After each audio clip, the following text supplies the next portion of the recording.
There was a lot of disturbance in Roaring Camp. Roaring Camp was the noisiest gold mining town in California. More than 100 men from every part of the United States had come to that little camp, stopping there for a short time on their way to getting rich. All of them wished to find gold. Many of these gold miners were criminals. All of them were violent. They filled the peaceful mountain air with shouting and gunshots. The noise of their continual fighting finally gave the camp its strange name.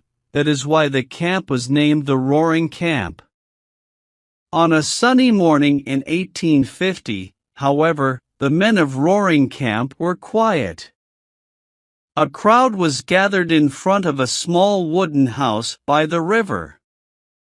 Conversation was carried on in a low tone, but the name of a woman was frequently repeated.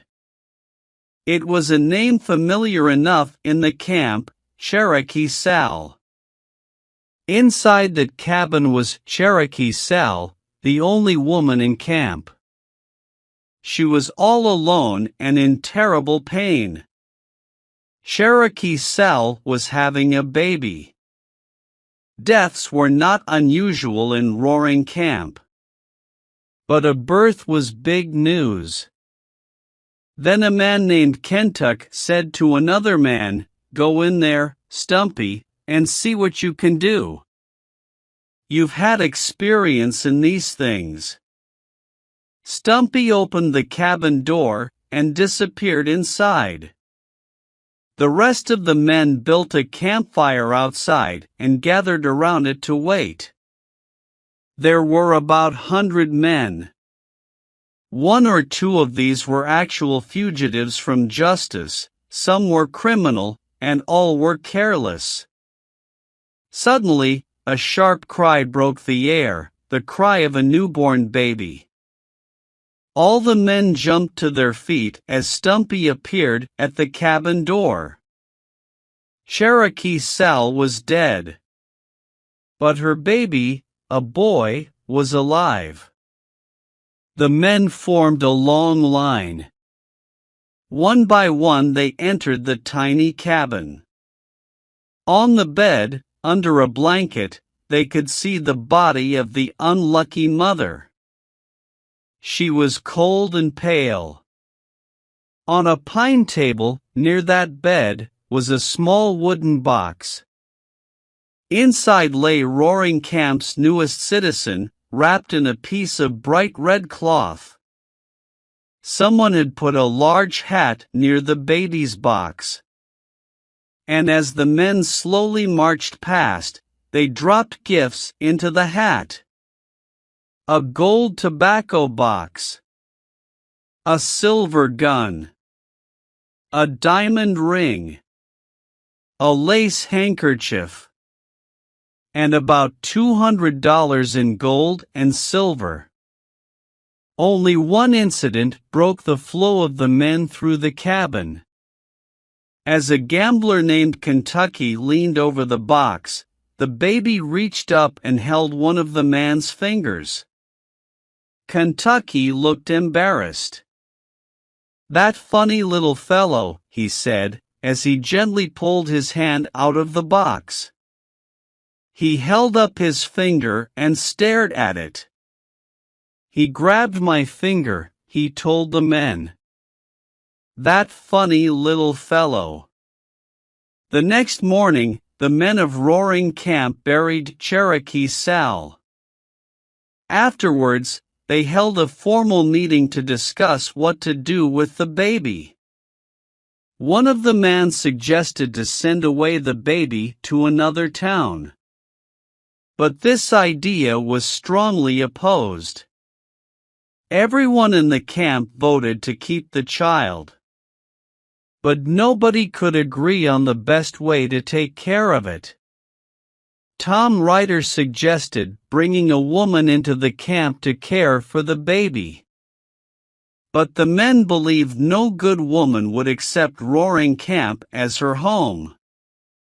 and they decided that they didn't want any more of the other kind.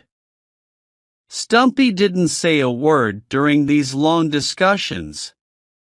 But when the others finally asked his opinion, he admitted that he wanted to continue taking care of the baby himself. He had been feeding it milk from a goat, and he believed he could raise the baby just fine.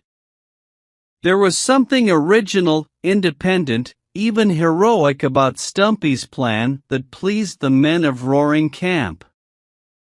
Stumpy was hired. All the men gave him some gold to send for baby things from the city of Sacramento. They wanted the best that money could buy. By the time the baby was a month old, the men decided he needed a name. He had generally been known as the Kid, Stumpy's boy, the Coyote. All of them had noticed that since the baby's birth, they were finding more gold than ever before.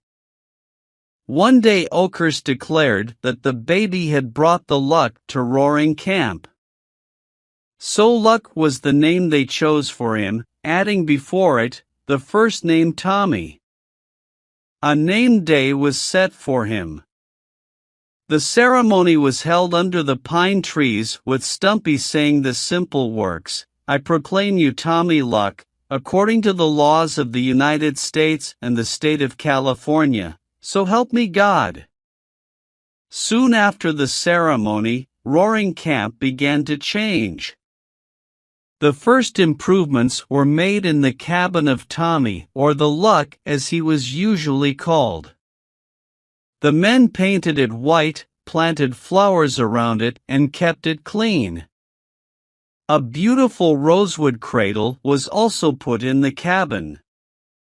Tuttle's store, where the men used to meet to talk and play cards, also changed.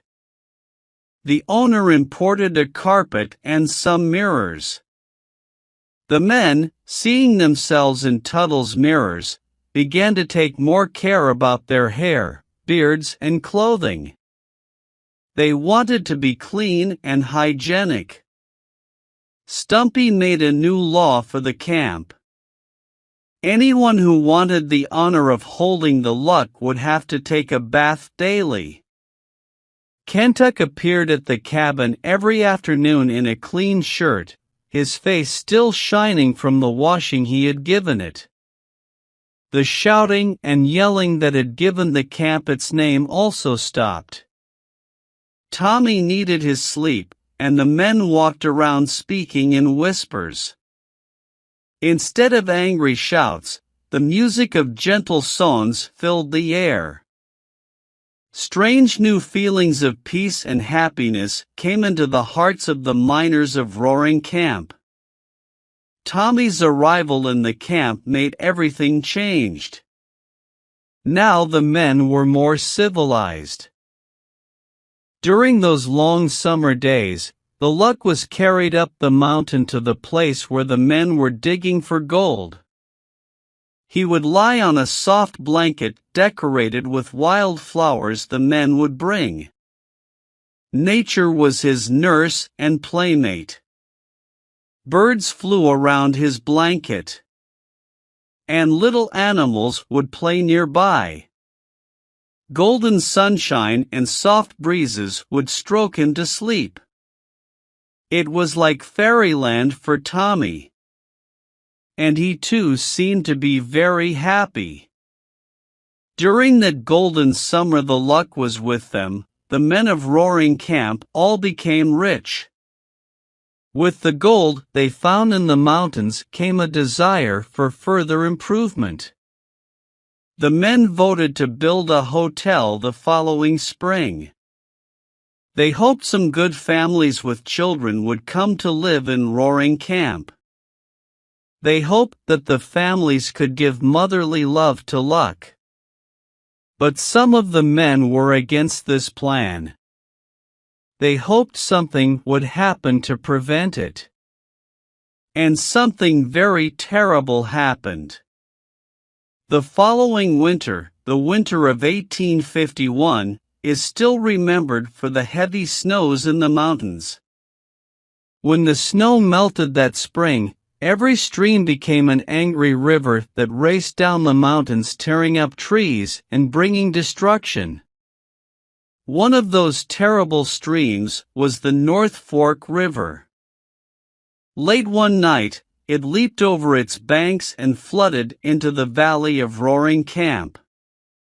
The sleeping men had no chance to escape the rushing water, the crashing trees, and the darkness. When morning came, Stumpy's cabin near the river was gone. Further down in the valley, they found the body of its unlucky owner. Stumpy was dead. But the pride, the hope, the joy, the luck of Roaring Camp had disappeared. Tommy was not in the cabin. Suddenly, a relief boat appeared from around a bend in the river. The men in it said they had picked up a man and a baby. Did anyone know them? Did they belong here? Lying on the bottom of the rescue boat was Kentuck. He was seriously injured, but still holding the luck of Roaring Camp in his arms. As they bent over the two, the men saw the child was pale and cold. "He is dead," said one of them. Kentuck opened his eyes. "Dead?" he whispered. "Yes, Kentuck. And you are dying, too." Kentuck smiled. "Dying," he repeated. "He is taking me with him. Tell the boys I have got the luck with me." And the strong man, still holding the small child, drifted away on the shadowy river that flows forever to the unknown sea.